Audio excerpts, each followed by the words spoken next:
Welcome to Harrowing Tales, where the most chilling stories await you. Tonight, I'll guide you through a tale that might just linger in your mind long after the lights go out. Before we begin, don't forget to like this video and subscribe to the channel. Share where you're watching from and the time. It's always darkest before dawn, isn't it? Now, get comfortable, relax, and let's step into the shadows together. The rain began as a soft, insistent whisper, a rhythmic drumming against the corrugated iron roofs of the houses in Oakhaven. It was the kind of rain that seeped into your bones, a relentless, soul-crushing downpour that seemed to last forever. The villagers of Oakhaven, weathered by years of such relentless weather, knew that when the rain came, it came to stay. Old Man Hemmings, hunched over the crackling fire in his small cottage, watched the rain through the grimy window. The flickering flames cast dancing shadows across his wrinkled face, illuminating the lines etched by years of hardship and sorrow. "Another night," he muttered, his voice a low growl, "another night for the rain ghost to feast." The villagers whispered of the rain ghost, a malevolent entity born from the relentless downpour, a creature of mist and shadow that preyed on the fear and despair that clung to their hearts during these long, dreary nights. They spoke of whispers on the wind, of unseen eyes watching from the darkness, of a chilling dread that settled over the town whenever the rain fell.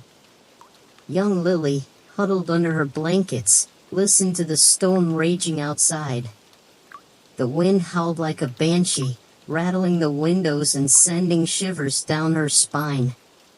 Her mother, her face pale and drawn, sat by the fire, her eyes fixed on the flames, a silent prayer on her lips.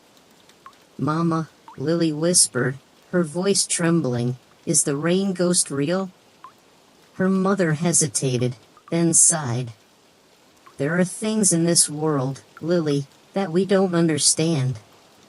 Things that lurk in the shadows, waiting for the darkness to fall." Lily, despite her mother's attempt at reassurance, felt a chill creep down her spine. The stories of the rain ghost, once dismissed as mere superstition, now seemed all too real.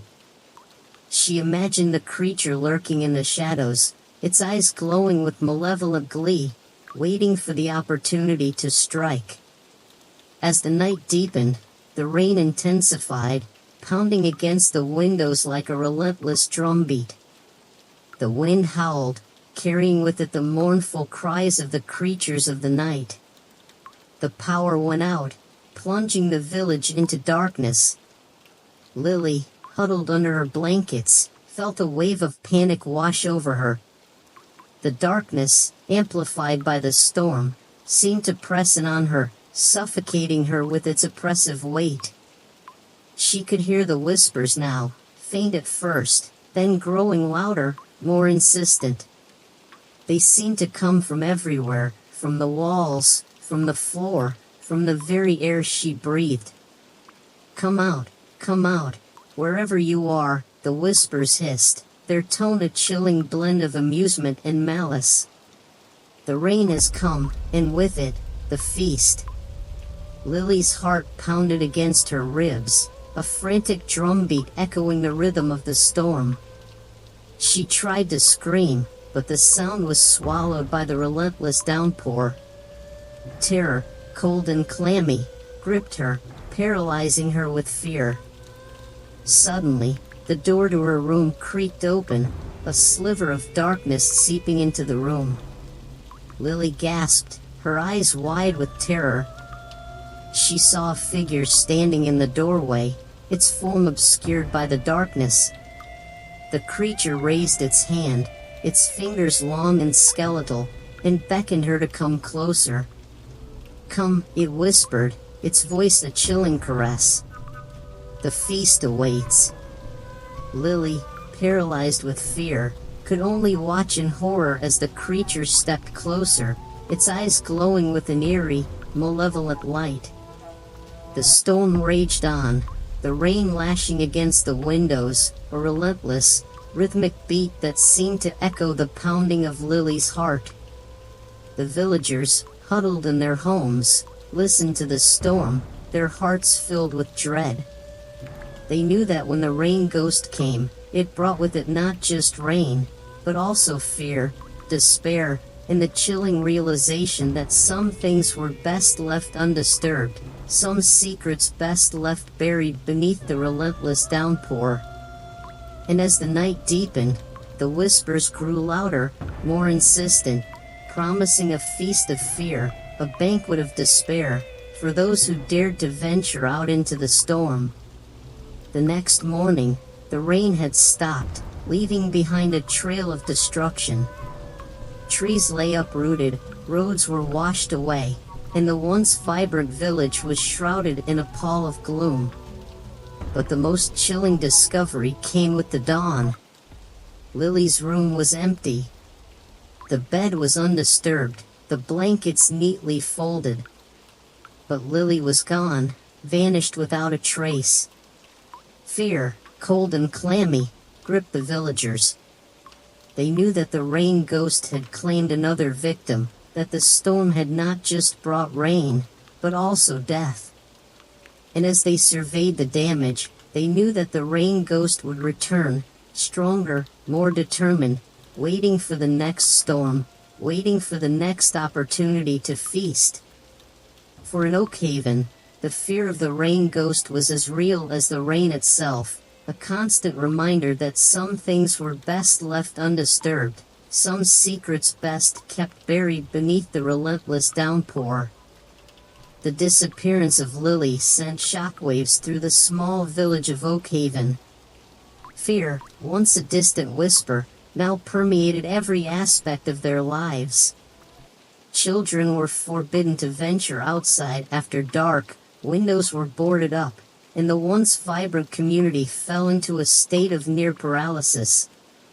Old man Hemmings, his face etched with grief and sorrow, warned the villagers of the dangers that lurked in the shadows. The rain ghost, he rasped, his voice hoarse with age, is stronger now. It feeds on our fear, on our despair. His words fell on receptive ears. The villagers, gripped by a collective paranoia, began to see the rain ghost everywhere. In the swirling mist, in the rustling leaves, in the shadows cast by the flickering flames of their fireplaces. Sheriff Brody, a young man new to the town, found himself thrust into the role of protector. He spent sleepless nights patrolling the streets, his revolver clutched tightly in his hand, his eyes scanning the darkness for any sign of the supernatural.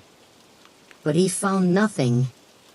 The only evidence of the rain ghost's existence was the lingering fear, the chilling dread that clung to the very air they breathed. The villagers, once a tight-knit community, became isolated, their homes barricaded against the unseen threat.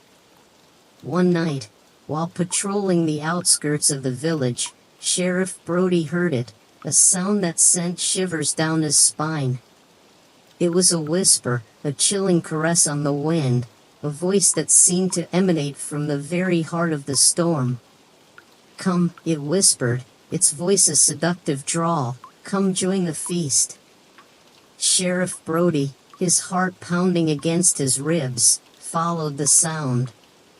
It led him to the edge of the woods, where a single tree stood defiant against the raging storm. The tree, ancient and gnarled, seemed to writhe and twist in the wind, its branches reaching out like skeletal fingers. As Sheriff Brody approached, the whispers intensified, swirling around him like a ghostly mist. He felt a sudden chill, a premonition of impending doom. He drew his revolver, his finger hovering over the trigger. Suddenly, the ground beneath his feet gave way. He tumbled into a hidden chasm, the darkness engulfing him. He landed with a sickening thud, the air thick with the smell of damp earth and something far more sinister, a cloying sweetness that reminded him of blood. He tried to get up, but a searing pain shot through his leg. He had broken his ankle. Trapped in the darkness, alone and injured, Sheriff Brody felt a wave of panic wash over him. The whispers intensified, swirling around him like a chorus of malevolent voices. "You cannot escape," they hissed, their tone a chilling blend of amusement and malice. "You are ours now." Sheriff Brody, his heart pounding against his ribs, fought back the rising tide of fear. He remembered Old Man Hemming's words, "The rain ghost feeds on our fear." He focused his mind, refusing to succumb to panic. He took deep breaths, trying to calm his racing heart, to still the trembling of his hands. He reached into his pocket and pulled out his flashlight. The beam of light, a tiny beacon in the overwhelming darkness, revealed a narrow passage leading deeper into the chasm. He knew he had to find a way out, to escape the clutches of the rain ghost. He crawled through the passage, his injured leg throbbing with pain. The air grew colder, the darkness more oppressive. He could hear the whispers growing louder, more insistent, urging him to turn back, to succumb to the darkness. But Sheriff Brody pressed on, driven by a desperate need to survive, to protect his people from the horrors that lurked in the shadows. He crawled for what seemed like hours, his flashlight beam cutting through the darkness, illuminating the treacherous path ahead. Finally, he saw it, a glimmer of light, a faint beacon in the distance. He crawled towards the light, his body aching, his breath coming in ragged gasps. He emerged from the chasm, blinking in the sudden brightness. He was back in the woods, the storm raging overhead. He looked up at the sky, the rain washing away the last vestiges of darkness. He was safe, for now. But he knew that the battle against the rain ghost was far from over. The creature was still out there, lurking in the shadows, waiting for its next victim. Sheriff Brody, his resolve strengthened by his ordeal, returned to the village, determined to find a way to defeat the rain ghost, to protect his people from the horrors that lurked in the darkness. He knew that the fight would be long and arduous, but he also knew that he would not give up. For the survival of his people, and for his own sanity, he had to find a way to break the curse of the rain ghost, to banish the creature from their lives forever. The next morning, Sheriff Brody convened a meeting of the villagers. He recounted his harrowing ordeal, his voice grave, his eyes filled with a chilling determination. "The rain ghost is stronger than we thought," he warned, his voice echoing through the hushed silence of the room. "It feeds on our fear, on our despair. We must not allow it to consume us." He proposed a plan, a desperate gamble, to confront the rain ghost head-on. They would gather all the villagers, armed with torches and pitchforks, and march into the woods, confronting the creature in its own domain. The villagers, initially hesitant, were eventually convinced. They had endured too much, suffered too much loss. They were ready to fight back. That night, armed with torches and fueled by a desperate hope, the villagers marched into the woods. The rain had stopped, but the air was heavy with the lingering scent of the storm, and the whispers of the rain ghost still echoed through the trees. As they ventured deeper into the woods, the whispers grew louder, more insistent, urging them to turn back, to succumb to the darkness. But the villagers pressed on, their torches illuminating the path ahead, their hearts filled with a newfound resolve. Finally, they reached the ancient tree, the source of the whispers, the heart of the darkness. The tree, gnarled and twisted, seemed to writhe in the moonlight, its branches reaching out like skeletal fingers. The villagers, their torches raised high, formed a circle around the tree. Sheriff Brody, standing at the forefront, raised his voice. "We will not be afraid," he shouted, his voice echoing through the woods. "We will not succumb to your darkness. We will fight." As he spoke, a strange thing happened. The whispers, once a cacophony of malevolent voices, began to weaken. They faltered, then died away, leaving behind an eerie silence.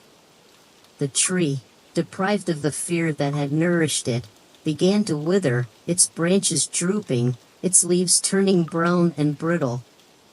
The air, once heavy with dread, grew lighter, fresher. The villagers, witnessing this miraculous transformation, erupted in cheers. They had faced the darkness, they had confronted their fears, and they had emerged victorious. The rain ghost, weakened, retreated, its power diminished, its grip on the village loosened. But the villagers knew that the battle was far from over. The darkness, like a dormant seed, would always remain a threat. But they also knew that they were no longer powerless. They had faced their fears, they had embraced their strength, and they had emerged, not as victims, but as victors. And as the first rays of dawn painted the sky with hues of gold and pink, the villagers returned to their homes, their hearts filled with a newfound hope, a renewed sense of purpose. They knew that the darkness would always lurk in the shadows, but they also knew that they would always be there to resist it, to protect their home, to protect each other. For the rain ghost, though weakened, had not been defeated. It had merely retreated, biding its time, waiting for the next storm, waiting for the next opportunity to strike. But the villagers, awakened from their slumber, were ready. They had faced their fears, they had embraced their strength, and they were determined to ensure that the darkness would never again consume their souls.